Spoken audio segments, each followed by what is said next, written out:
എൻ്റെ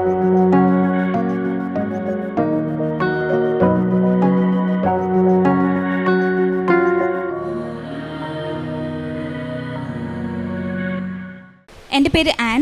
ഞാൻ ഉടമ്പടി സാക്ഷ്യം പറയുന്നതിനും ജപമാല റാലിയിൽ അറ്റൻഡ് ചെയ്യുന്നതിനായിട്ട് ന്യൂസിലൻഡിൽ നിന്ന് ഇന്നലെ വന്നു. ഞാനിവിടെ ആദ്യമായി വരുന്നത് 2022 ഡിസംബറിലാണ്. ഞാൻ മേമ്മയുടെ കൂടെയാണ് വന്നത്. അന്ന് ഇവിടെ വന്നപ്പോൾ എനിക്ക് മുല്ലപ്പൂവിൻ്റെ മണം കിട്ടിയായിരുന്നു. പക്ഷേ അന്ന് ഞാൻ വരുമ്പോൾ എനിക്ക് വിശ്വാസമൊന്നും ഉണ്ടായിരുന്നില്ല. കാരണം ഞാൻ പുറത്തേക്ക് പോകാൻ കുറേ നാളായിട്ട് 2017 മുതൽ ട്രൈ ചെയ്യുന്നതായിരുന്നു. ഞാൻ UK പോകാൻ നോക്കി, പക്ഷേ കോവിഡ് കാരണം എനിക്ക് അതിന് പോകാൻ പറ്റിയില്ല. പിന്നെ ദുബായിൽ ഞാൻ ജോലി ഇതിന് വേണ്ടി പോയി. ജോലി കിട്ടി, പക്ഷേ എനിക്കത് കണ്ടിന്യൂ ചെയ്യാൻ പറ്റില്ല. കാനഡയ്ക്ക് അപ്ലൈ ചെയ്തു, എനിക്ക് 2 റിജക്ഷൻ വന്നു. അങ്ങനെ ഇനി ഒരു വഴിയും ഉണ്ടായിരുന്നില്ല എൻ്റെ മുമ്പിൽ. അപ്പോൾ ഞാൻ എൻജിനീയറിങ്ങിനൊക്കെ പഠിക്കുന്ന സമയത്ത് ഞാൻ ഡെയിലി പള്ളിയിൽ പോയൊക്കെ ചെയ്തിരുന്ന ആളാണ്. പക്ഷേ ഇങ്ങനെ അടിക്കടിക്ക് എൻ്റെ ലൈഫിൽ ഇങ്ങനെ ഓരോ തോൽവികൾ വന്നപ്പോൾ ഞാൻ ദൈവമില്ല എന്നൊക്കെ ഉള്ളൊരു സ്റ്റേജിലെത്തി. അങ്ങനെ ഞാൻ ഇവിടെ അന്ന് മേമ്മയുടെ കൂടെ വന്നപ്പോൾ എനിക്ക് മുല്ലപ്പൂവിൻ്റെ മണം കിട്ടി. പക്ഷേ എനിക്കിവിടെ 10 മിനിറ്റ് കൂടുതൽ നിൽക്കാൻ പറ്റില്ല. ഞാൻ തിരിച്ച് വീട്ടിൽ ചെന്നു. ഞാനിങ്ങനെ അതിനോട് പറഞ്ഞു അവിടെ മുല്ലപ്പൂവിൻ്റെ മണം കിട്ടി. അത് മാത്രമാണ് എനിക്ക് അവിടെ വന്നിട്ട് ഒരു ഇത് തോന്നിയത്. അപ്പോൾ അവൻ പറഞ്ഞു അത് മാതാവിൻ്റെ പ്രസൻസാണ്. അപ്പം ഞാൻ അവനെ കളിയാക്കി, അങ്ങനെയൊന്നും ഇല്ലെന്ന് പറഞ്ഞ്. പിന്നെ ഞാൻ അങ്ങനെ മേമ പക്ഷേ സാക്ഷ്യം പറയാൻ മേമയ്ക്ക് പറ്റിയ ഇവിടെ വന്ന് സാക്ഷ്യം പറഞ്ഞു. അപ്പോൾ അത് എന്നിലൊരു വിശ്വാസത്തിൻ്റെ സ്റ്റാർട്ടിങ് പോയിൻ്റായി. അത് കഴിഞ്ഞ് ഞാൻ എൻ്റെ പേപ്പർ വർക്ക് സ്റ്റാർട്ട് ചെയ്തു. ന്യൂസിലൻഡ് എന്ന് പറഞ്ഞ ഒരു കൺട്രിയിലേക്ക് എനിക്ക് കിട്ടി. ഇങ്ങനെ ആപ്ലിക്കേഷൻ ഇട്ടോളാൻ ഏജൻസിക്കാർ പറഞ്ഞു. അങ്ങനെ ഞാനത് സ്റ്റാർട്ട് ചെയ്തു. സ്റ്റാർട്ട് ചെയ്ത് ഞാൻ എന്നെക്കൊണ്ട് തന്നെ സാധിക്കും, പ്രയറൊന്നും വേണ്ട എന്നുള്ള രീതിയിൽ തന്നെ ഞാൻ മുമ്പോട്ട് പോയി. 6 മാസം ഉണ്ടായിരുന്നു. അപ്പോൾ എനിക്കിഷ്ടംപോലെ സമയമുണ്ട്. അങ്ങനെ ഞാൻ എല്ലാം പേപ്പേഴ്സ് റെഡിയായി. പക്ഷേ ലാസ്റ്റ് എത്തി കഴിഞ്ഞപ്പോൾ അവർ പറഞ്ഞു ഫണ്ട് മെച്യൂർഡ് ആയിട്ടില്ല, 6 മന്ത് മെച്യൂരിറ്റി വേണം, അതായില്ല, അതുകൊണ്ട് വെക്കാൻ പറ്റില്ല എന്ന് പറഞ്ഞ്. അങ്ങനെ ആ ഇൻടേക്ക് നടക്കില്ല എന്നായി. എനിക്കത് ഭയങ്കര വിഷമമുണ്ടായി. കാരണം ഞാൻ ഒരുപാട് ഇത്രയും ട്രൈ ചെയ്തിട്ട് ഒന്നും നടക്കണില്ല എന്നുള്ള കളിയാക്കലുകളുണ്ട്. അതിൻ്റെ ഒപ്പം തന്നെ എല്ലാവരും അറിഞ്ഞു ഇനിയും അടുത്ത അറ്റംപ്റ്റ് ഞാൻ റെഡി ആയെന്നുള്ളതും. അപ്പോൾ എനിക്കത് ഭയങ്കര, ഞാൻ അന്ന് രാത്രി കുറേ കരഞ്ഞു. ഞാൻ എന്തുകൊണ്ടാണ് ഇങ്ങനെ തോൽവികൾ മാത്രം വരുന്നത്, ഞാൻ പ്രാർത്ഥിച്ചിരുന്നതല്ലേ, എല്ലാം നല്ലപോലെ ചെയ്തതല്ലേ എന്നൊക്കെ പറഞ്ഞ് ഞാൻ കുറേ കരഞ്ഞു. പക്ഷേ അന്ന് രാവിലെ ഞാൻ കരഞ്ഞ് എപ്പോഴും ഉറങ്ങിപ്പോയി. ഇനി ഞാൻ രാവിലെ ആയി കഴിഞ്ഞപ്പോൾ ഒരു 4 മണിക്കായി കാണും. അപ്പോൾ എനിക്ക് റൂമിൽ മുല്ലപ്പൂവിൻ്റെ മണം, ഞാൻ എഴുന്നേറ്റപ്പോൾ എനിക്ക് മുല്ലപ്പൂവിൻ്റെ മണം കിട്ടി. അപ്പോൾ ഞാൻ ഇങ്ങനെ അവിടേക്ക് നോക്കി, എവിടെന്നെങ്കിലും പിള്ളേർ കൊണ്ടിട്ടതാണോ, എനിക്ക് 2 കുട്ടികളുണ്ട്. അപ്പോൾ ഞാൻ അവരാരെല്ലാം കൊണ്ടിട്ടതാണോ, പക്ഷേ വീട്ടിൽ നിന്ന് ആകെ പുറത്ത് പോകുന്നത് ഞാൻ മാത്രം, വേറെ ആരും പോകണില്ല. അപ്പോൾ ഹസ്ബൻഡ് ഷിപ്പിലാണ്, ഹസ്ബൻഡിൻ്റെ പേരൻസ് ഉണ്ട്, അവർ പ്രായമായതാണ്. അത് കഴിഞ്ഞപ്പോൾ പിന്നെ ഞാൻ ഇങ്ങനെ അനിയൻ അന്ന് പറഞ്ഞത് എനിക്ക് ഓർമ്മ വന്നു. അപ്പോൾ എനിക്ക് ഒരു പക്ഷേ ഞാൻ തലേന്ന് രാത്രി ഇതുപോലെ കരഞ്ഞിട്ട് എനിക്ക് മാതാവ് ഒരു സാന്നിധ്യം കാണിച്ചു തന്നതായിരിക്കാം, എൻ്റെ അവസാനത്തെ ഒരു ഓപ്ഷൻ ആയിരിക്കാം ഈ ഉടമ്പടി എന്ന് എനിക്ക് അപ്പം തോന്നി. അങ്ങനെ ഞാൻ പിറ്റേന്ന് തന്നെ ഞാൻ വന്ന് ഉടമ്പടി എടുത്തു. അത് കഴിഞ്ഞ് എൻ്റെ അടുത്ത് റിജക്ഷൻ ആണ് എന്ന് പറഞ്ഞു. ഐ മീൻ ഈ ഇൻടേക്ക് എന്തായാലും അപ്ലൈ ചെയ്യാൻ പറ്റില്ല എന്ന ഏജൻസി എന്നോട് പറഞ്ഞു. അത് കഴിഞ്ഞ് പിന്നെ ഞാൻ പിറ്റേന്ന് അവരുടെ അടുത്ത് പോയി എന്തെങ്കിലും വഴിയുണ്ടോ എന്ന് ഞാൻ ഇങ്ങനെ സംസാരിച്ചു. അപ്പോൾ അവരെന്നോട് പറഞ്ഞു ഇനി ഒരു 6 മാസം വർക്ക് ചെയ്യണ സ്റ്റേറ്റ്മെൻറ്റ് എന്തെങ്കിലും ജോലി ചെയ്യണ സ്റ്റേറ്റ്മെൻറ്റ് എന്തെങ്കിലും കാണിച്ചു കഴിഞ്ഞാൽ നമുക്കൊന്നുകൂടി ആപ്ലിക്കേഷൻ ഇടാം. ഇതൊരു 90% നിങ്ങൾക്ക് റിജക്ഷന് സാധ്യതയുള്ള ഫയലാണ്. കാരണം ഇത്രയും റിജക്ഷൻ ഓൾറെഡി കാനഡ റിജക്ഷനൊക്കെ ഇരിക്കണു. അപ്പോൾ ഞാൻ ഇവിടെ ഉടമ്പടി എടുത്തിട്ടുണ്ടായിരുന്നു. പിന്നെ ഞാൻ എന്നിട്ട് പിന്നത്തെ എൻ്റെ ഓപ്ഷൻ എന്ന് പറഞ്ഞാൽ ജോലിക്ക് പോകാന്നുള്ളതാണ്. പക്ഷേ എനിക്ക് 2 കുട്ടികളുണ്ട്. ഒരാൾക്ക് 1 വയസ്സ് ആവുന്നേ ഉണ്ടായിരുന്നുള്ളൂ. മൂത്ത ആൾക്ക് ക്ലാസ്സിൽ പോകുന്നുണ്ട്, അവൾക്ക് 4 വയസ്സും. അപ്പോൾ ഇവർ 2 പേരെയും ഞാൻ എവിടെയും ആക്കാതെ എനിക്കൊന്നും ചെയ്യാൻ നിവർത്തിയില്ല. അപ്പോൾ ഞാൻ ഇവിടെ എറണാകുളത്തൊക്കെ പോയി ഡേ കെയർ, 1 വയസ്സായ കുഞ്ഞിനെ ഒരു ഡേ കെയറിലും ഇവിടെ അടുത്തേക്കും എടുക്കുന്നുണ്ടായിരുന്നില്ല എൻ്റെ വീടിൻ്റെ അടുത്ത്. അപ്പോൾ ഞാൻ ഇവിടെ എറണാകുളത്തൊക്കെ പോയി നോക്കി. പക്ഷേ അത് ഒട്ടും പോസിബിൾ അല്ലാന്ന് തോന്നി.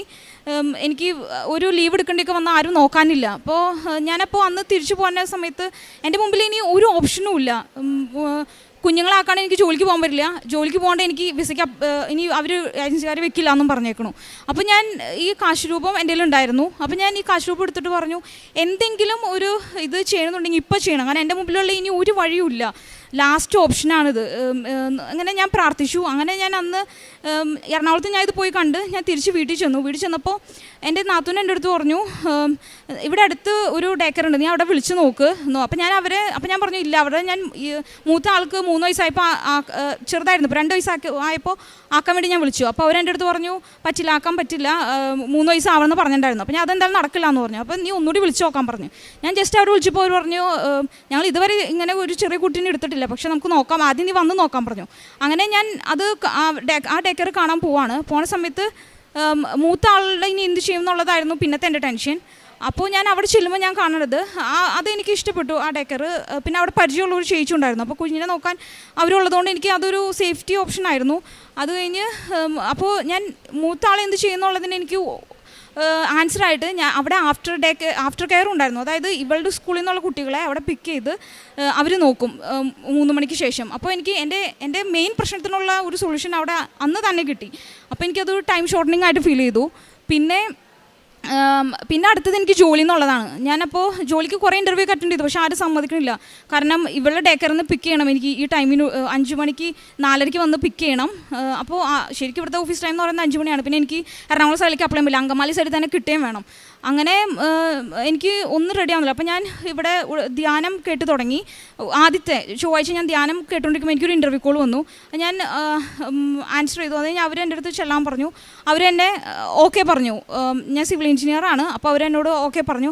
അതൊരു ഹിന്ദു ആണ് അവർ. പക്ഷേ അവരെൻ്റെ അടുത്ത് പറഞ്ഞു കുഴപ്പമില്ല, കുഞ്ഞുങ്ങളുള്ളതല്ലേ, നേരത്തെ പൊക്കോ, ലേറ്റ് ആയി നേരത്തെ കുഴപ്പമില്ല. അത്ര എനിക്ക് സപ്പോർട്ടീവായിട്ടുള്ള ഒരു എൻവയോൺമെൻറ്റ് എനിക്ക് ജോലിക്കും കിട്ടി. അങ്ങനെ എനിക്ക് ഒരു 6 മന്ത് പിന്നെ ഒരു 1 ഇയർ കഴിഞ്ഞിട്ടാണ് എനിക്ക് അടുത്ത വിസയ്ക്ക് ആപ്ലിക്കേഷൻ ഇടാൻ പറ്റുള്ളൂ. അപ്പോൾ ആ ഒരു ഡ്യൂറേഷൻ മുഴുവൻ എനിക്ക് എൻ്റെ ലൈഫ് ശരിക്കും വെൽ ഓറിയൻറ്റഡ് ആയി. രാവിലെ 5:30 എഴുന്നേൽക്കണു, ഇവർക്കുള്ള ഫുഡ് പ്രിപ്പയർ ചെയ്യണു, സെയിം ടൈം ഞാൻ സാക്ഷ്യങ്ങൾ കേൾക്കണു, ബൈബിള് കേട്ട് തുടങ്ങി. കാരണം എന്നിൽ വിശ്വാസം വന്നു തുടങ്ങി. അത്രയും നാളും എൻ്റെ ഒന്നുമില്ലാതെ ഇരുന്നതാണ്.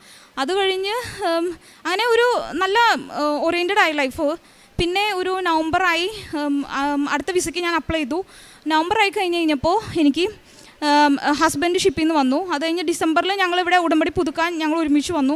അത് ഞാൻ തിരിച്ചു വന്നപ്പോൾ ഞാൻ ഇങ്ങനെ അത് കഴിഞ്ഞിട്ടാണ് ഞാൻ അറിഞ്ഞത് ഞാൻ ക്യാരിങ് ആണെന്നുള്ളത്. അപ്പോൾ ഇനി വിസ ജനുവരിയിലാണ് അതിൻ്റെ റിസൾട്ട് വരാം. വിസ വരുമ്പോൾ ഞാൻ ക്യാരിങ് ആണെന്നുണ്ടെങ്കിൽ ഞാൻ സ്റ്റുഡൻറ്റ് വിസയിലാണ് പോകാൻ നോക്കുന്നത്, മാസ്റ്റേഴ്സ് സിവിൽ എഞ്ചിനീയറിംഗ് മാസ്റ്റേഴ്സ് ചെയ്യാനായിട്ട്.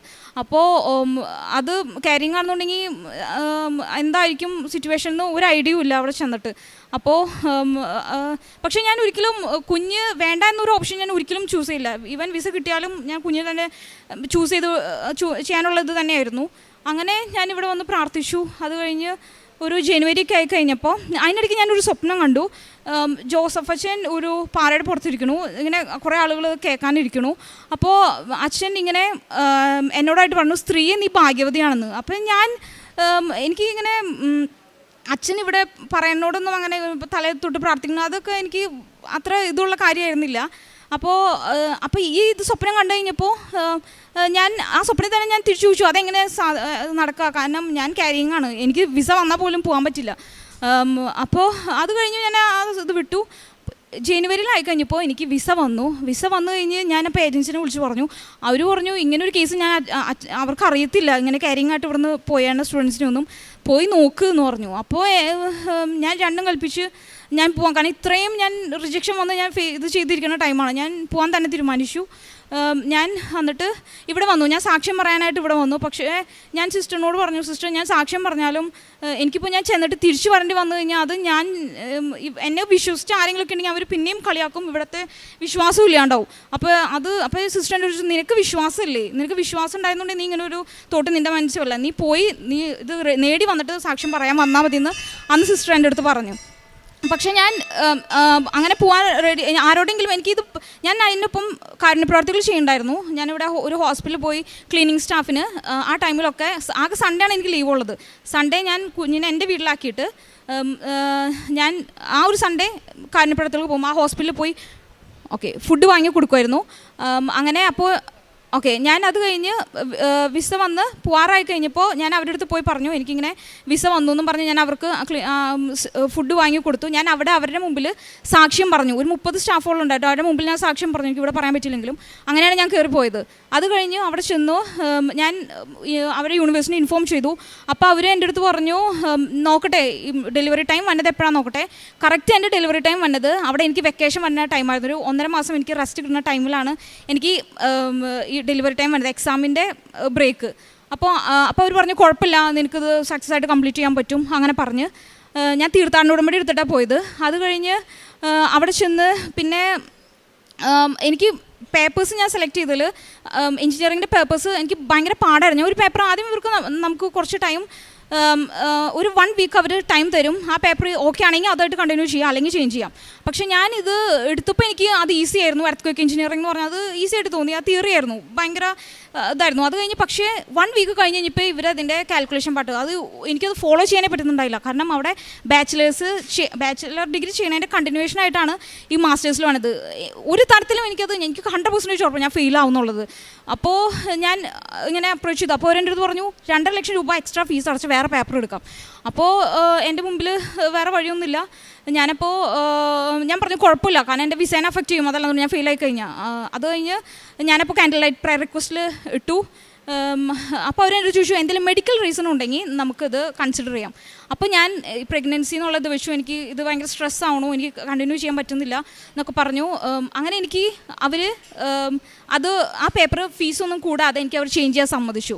പിന്നീട് വേറെ ഒരു എന്ന് പറയുന്നത് കുഞ്ഞെനിക്ക് ആൺകുട്ടിയായിരുന്നു. എനിക്ക് മൂത്തത് 2 പെൺകുട്ടിയാണ്, മൂന്നാമത്തെ ആൺകുട്ടിയായിരുന്നു. പിന്നെ ഇതുപോലെ തന്നെ വേറൊരു പേപ്പറും എനിക്ക് ഞാൻ ഫെയിലാവുന്ന നല്ല പോലെ എനിക്ക് എനിക്ക് എക്സാം ടൈം കിട്ടിയിട്ടുണ്ടായിരുന്നില്ല. അതും ഇതുപോലെ തന്നെ ഞാൻ അടുത്ത സെമ്മിലായിരുന്നു, ഞാൻ ഇതുപോലെ പ്രയർ റിക്വസ്റ്റ് ഇട്ടു, അതും എനിക്ക് പാസ്സാവാൻ പറ്റി. അങ്ങനെ ത്രൂ ഔട്ട് എൻ്റെ ഡെലിവറിക്ക് 2 ആഴ്ച മുന്നാണ് എൻ്റെ ഹസ്ബൻഡും പിള്ളേരും അവിടെ ജോയിൻ ചെയ്യുന്നത്. അതുവരെ ഞാൻ അവിടെ ഒറ്റയ്ക്കായിരുന്നു. പക്ഷേ ഞാൻ ഉടമ്പടിയിലെ പ്രയർ ചെല്ലുന്നുണ്ടായിരുന്നു. ഞാൻ എന്നെ കാണുന്ന ഫ്രണ്ട്സിൻ്റെ അടുത്തൊക്കെ ഞാൻ ഇതിനെപ്പറ്റി പറയുന്നുണ്ടായിരുന്നു. അങ്ങനെ എൻ്റെ ജീവിതത്തിലെ ഏറ്റവും ബെസ്റ്റ് ഒരു നല്ല ടൈം ഏതാണെന്ന് ചോദിച്ചു കഴിഞ്ഞാൽ ഞാൻ പറയും ഈ ഉടമ്പടി കാലത്തിലായിരുന്നു എൻ്റെ ലൈഫ് ഏറ്റവും വെൽ ഓറിയൻറ്റഡ് ആയിട്ടുണ്ടായിരുന്ന ഒരു ടൈം. ഇപ്പോൾ ഞാൻ ന്യൂസിലൻഡിൽ എൻ്റെ പിള്ളേരും ഹസ്ബൻഡും ഒപ്പം ഒരുമിച്ച് ഞാൻ സ്വപ്നം കണ്ട പോലെ ഞങ്ങൾക്ക് ഒരുമിച്ച് നിൽക്കാനായിട്ടുള്ള വലിയൊരു അനുഗ്രഹം മാതാവും ഈശോ വഴി എനിക്ക് സാധിച്ചു തന്നു. അതിന് വലിയൊരു നന്ദി. പിന്നെ ഞാൻ കാരുണ്യപ്രവൃത്തിയായിട്ട് ഞാൻ ചെയ്തുകൊണ്ടിരുന്നത് നേർച്ച വസ്തുക്കൾ ഞാൻ ഈ പേപ്പർ വർക്കൊക്കെ ചെയ്യുന്ന സമയത്ത് എനിക്ക് എപ്പോഴും തടസ്സങ്ങളായിരുന്നു. ഞാനപ്പോൾ അവിടെ ഉപ്പിട്ട് പ്രാർത്ഥിക്കുമായിരുന്നു. പിന്നെ എൻ്റെ കുഞ്ഞിൻ്റെ കൈയുടെ വിരൽ നിവരാൻ ഭയങ്കര ബുദ്ധിമുട്ടായിരുന്നു. ഞാനത് ഇവിടുത്തെ എണ്ണ വെച്ചിട്ട് ഞാൻ അത് ചെയ്ത് അവളുടെ ഉടമ്പടി തൈലം വെച്ചിട്ട് 2 വിരലും അവളുടെ നേരെ സ്ട്രെച്ചായിട്ട് വന്നു. പിന്നെ അങ്ങനെ ഞാൻ ഇപ്പോൾ കാരുണ്യപ്രവൃത്തിയായിട്ട് ഞാൻ ചെയ്തത് എല്ലാ സൺഡേയും ഞാൻ പോവുമായിരുന്നു. എനിക്ക് വിസ വരുന്നത് വരെയുള്ള ടൈമിൽ ഞാൻ ഹോസ്പിറ്റലിൽ പോവുക, അവിടെ പേപ്പർ കൊടുക്കുക, അവർക്ക് ഫുഡ് കൊടുക്കുക. പിന്നെ അടുത്തൊരു ചെറിയ കുഞ്ഞുങ്ങൾ ഉള്ള ഒരു ന്യൂ ബോൺ ബേബീസ് ഉണ്ടായിരുന്നു. ഞാൻ അവിടെ പോയി വിസിറ്റ് ചെയ്ത് അവർക്ക് ആവശ്യമുള്ള സാധനങ്ങൾ വാങ്ങിക്കൊടുക്കുക. അങ്ങനെ ഞാൻ എന്നെക്കൊണ്ടാവുന്ന അത്രയും മാക്സിമം ഞാൻ എല്ലാ സൺഡേയും ചെയ്യുന്നുണ്ടായിരുന്നു. പിന്നെ ഞാൻ കാരുണ്യപ്രവൃത്തിയായിട്ട് ചെയ്തത് അവിടെയുള്ള ഹോസ്പിറ്റലിൽ ഞാൻ ഒരു 4 പ്രാവശ്യമായിട്ട് ഞാൻ ഫുഡ് കൊടുക്കുമായിരുന്നു. ഈ രോഗികൾക്ക് ഞാൻ അവരുടെ അടുത്ത് പോയി പറഞ്ഞു കൊടുക്കുമായിരുന്നു. ഈ വിസ വന്നതിന് ശേഷം ഞാൻ ഇവിടുന്ന് കുറേ പേപ്പർ വാങ്ങിയിട്ട് പോയി. ഞാൻ കണ്ട എല്ലാവർക്കും ഓരോ ലഡും ഈ പേപ്പറും കൊടുത്തു. എന്നിട്ട് എനിക്ക് ഇങ്ങനെയായിരുന്നു എൻ്റെ സിറ്റുവേഷൻ. ഇപ്പോൾ ഞാൻ പോവാണ് നാളെയെന്നും പറഞ്ഞ് പോണേൻ്റെ തലേന്ന് ഞാൻ ക്യാരിങ് ആയിരുന്നു. എന്നിട്ടും 2-ാം മാസം എന്നിട്ടും ഞാൻ പോയി പറയുന്നു. കാരണം എൻ്റെ മുമ്പിൽ എല്ലാ വഴികളും അടഞ്ഞു. ഒരാൾ പോലും എന്നെ ഹെൽപ്പ് ചെയ്യാനില്ലാത്ത സ്റ്റേജിൽ ഞാൻ രക്ഷപ്പെടാൻ വേണ്ടി എനിക്കൊരു വഴി കിട്ടിയത് ഇവിടെ നിന്ന് മാത്രമായിരുന്നു. ഈശോയ്ക്കും മാതാവിനും ഒരുപാട് നന്ദി.